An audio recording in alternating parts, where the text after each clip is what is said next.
धीरे धीरे नैनों को धीरे धीरे।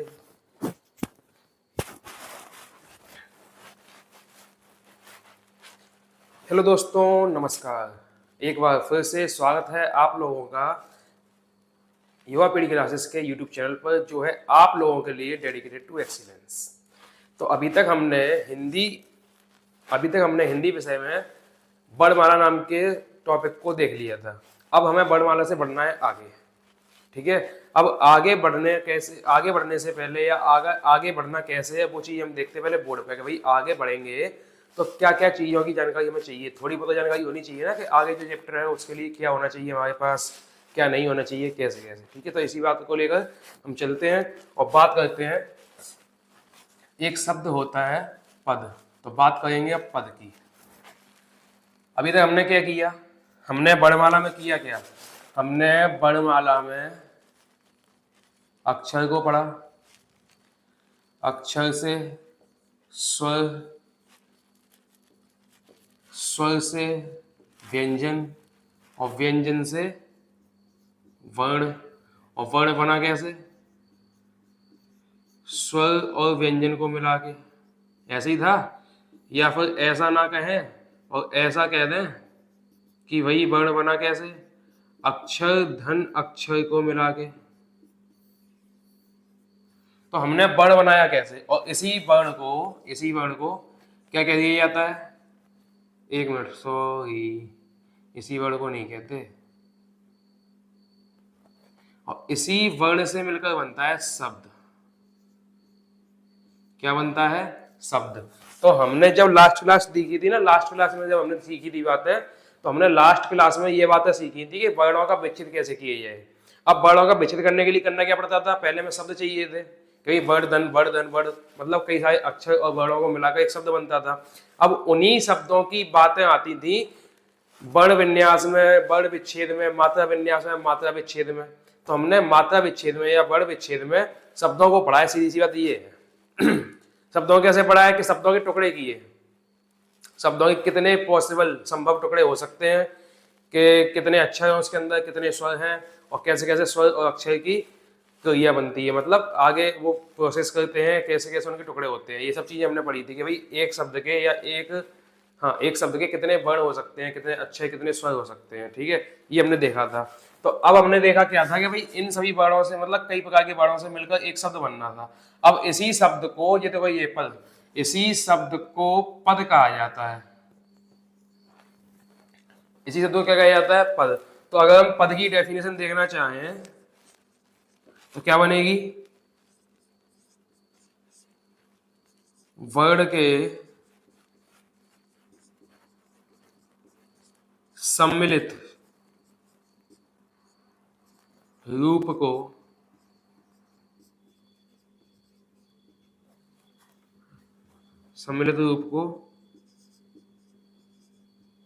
शब्द कहा जाता है।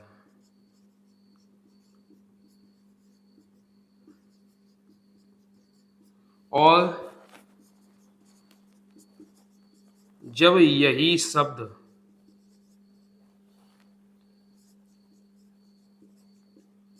वाक्यों में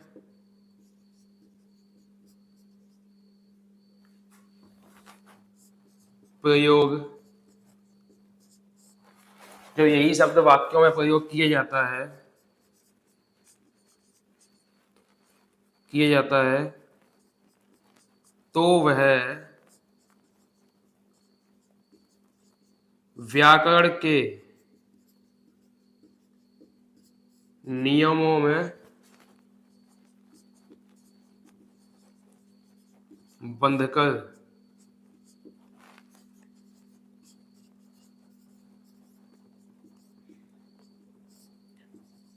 पद कहलाता है। बात ये है, हमने वर्ण पढ़े थे, जब इन्हीं वर्णों को जोड़ दिया जाए तो शब्द होते हैं, और उन्हीं शब्दों को जब जोड़ दिया जाए, मतलब कई सारे शब्द इकट्ठे कर दिए जाए तो वाक्य बनता है। तो उसी वाक्य की बात है, वर्ण के सम्मिलित रूप को शब्द कहा जाता है, ठीक है। वर्ण के सम्मिलित रूप को शब्द कहा जाता है। जब इसमें क्या लिखा है, जब यही शब्द वाक्यों में प्रयोग किया जाता है, यही शब्द, जिस शब्द की हम बात कर रहे हैं ना, वर्णों के सम्मिलित रूप को शब्द, अगर इसी शब्द को वाक्यों में प्रयोग किया जाता है तो वह व्याकरण के नियमों में बंधकर, क्या व्याकरण के नियमों में बंधकर पद कहलाता है। व्याकरण के नियमों में बंधकर पद कहलाता है। तो ये है पद की डेफिनेशन। अब ये तो लिखा दी पूरी, मतलब एक भाषा के तरीके से, और थोड़ी बड़ी भी है। सीधे आपको ये समझना है, कोई भी शब्द है उस शब्द को पद कहा जाता है, और पद बनता कब है, जब वो वाक्यों में सम्मिलित होता है। और वाक्यों में सम्मिलित होते समय होता क्या, उसके साथ वो व्याकरण के नियमों में आ जाता है कि भाई कौन सा शब्द कैसे लिखा जाना है, कहाँ लिखा जाना है, कब इसका उपयोग होगा, कब इसका उपयोग नहीं होगा। ये सब चीजें जब सोची जाती है ना किसी भी शब्द को लिखने के लिए, तब वो फिर पद बन जाता है। उसे फिर क्या कहा जाता है, पद। क्या कहा जाता है, पद। जब भी पद की पूछी जाए पद क्या होता है, तो पद कुछ ऐसा होता है। शब्दों को पद कहा जाता है, वो भी कब, जब वो व्याकरण के नियमों में बन जाता है। मतलब कोई भी शब्द अगर वाक्यों में व्याकरण के नियमों के साथ बनकर प्रयोग होता है तो वो पद कहलाता है। समझ गए बातों को। अब व्याकरण के नियमों में बनेगा कैसे, वो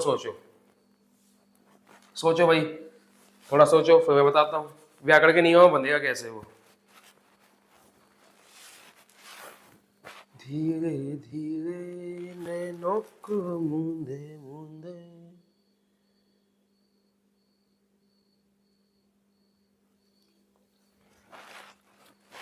चलो सोच लिया कि नहीं सोचा, आगे बढ़ते हैं, बताता हूँ मैं कि भाई ये व्याकरण का नियम बनता कैसे है।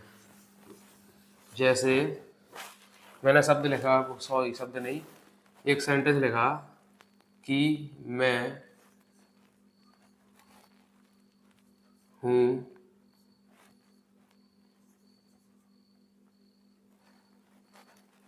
रोज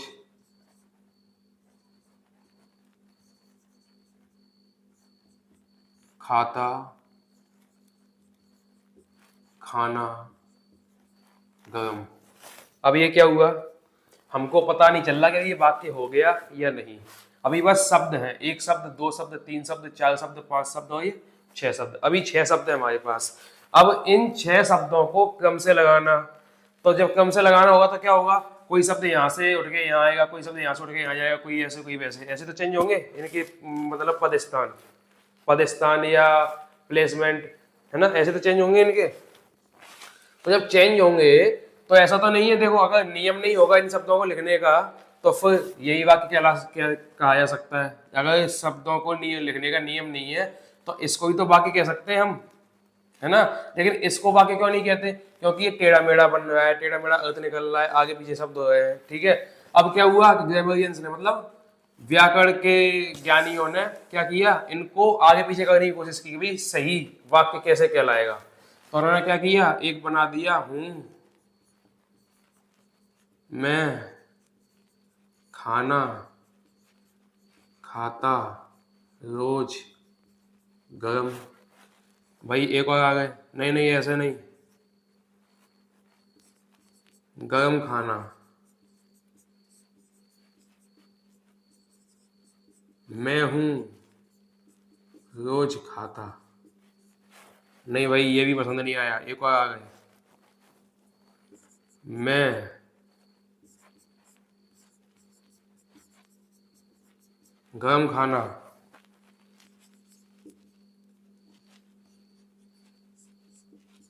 हूँ खाता रोज। अरे भाई क्या कर रहे हो। तो एक ने बनाया, एक ने मतलब सभी लोगों ने मिलजुल के, सब लोगों की मिलजुल के बात चल रही है, तो फिर सेंटेंस बना, मतलब वाक्य बना अंत में जाके कि मैं रोज गरम खाना खाता हूँ। अब देखो जैसे ये वाक्य बना वैसे ही यहाँ पर ये देखो फुल स्टॉप आया, है ना, पूर्ण विराम आया। अब ये देखो मैं रोज गरम खाना खाता हूँ, मैं रोज गरम खाना खाता हूँ। अब ये तो सेंटेंस पढ़ने में सही लग रहा है, समझने में आ रहा है, लेकिन बाकी के सेंटेंस तो नहीं सही में आ रहे ना। अब हुआ क्या, जब उन्होंने देखा कि भाई ये वाला वाक्य सही लग रहा है पढ़ने में, समझने में, है ना, बोलने में भी सही लग रहा है, तो फिर ऐसा हुआ कैसे। तो उन्होंने कहा कि भाई इन शब्दों को किसी नियम के जरिए बांधा जाए, मतलब किसी नियम में डाला जाए। तो ऐसा होगा कि जब भी हमें वाक्य बनाना होगा तो हम उस नियम के अनुसार वाक्य को बनाएंगे। किसके अनुसार, नियम के अनुसार वाक्य को बनाएंगे। अब इनको दिया गया नियम, ठीक है, जब इनको नियम दिया गया तो इन्होंने बताया कि जो पद होते हैं ना, पद वो 5 प्रकार से होते हैं, नहीं सॉरी 4 प्रकार से होते हैं। कैसे कैसे? एक तो होता है आपका संज्ञा, दूसरा होता है आपका सर्वनाम, तीसरा होता है आपका विशेषण, और चौथा बनता है क्रिया। अब और भी बनने चाहिए थे लेकिन क्यों नहीं बने, है ना? क्यों नहीं बने? केवल 4 ही क्यों बने? कम क्यों नहीं बने? ज्यादा क्यों नहीं बने? तो इनको भी एक रूप दिया गया, इनका भी एक भेद बताया गया कि भाई ये जो पद है ना 4, संज्ञा, सर्वनाम, विशेषण और क्रिया, इन शब्दों को इन शब्दों को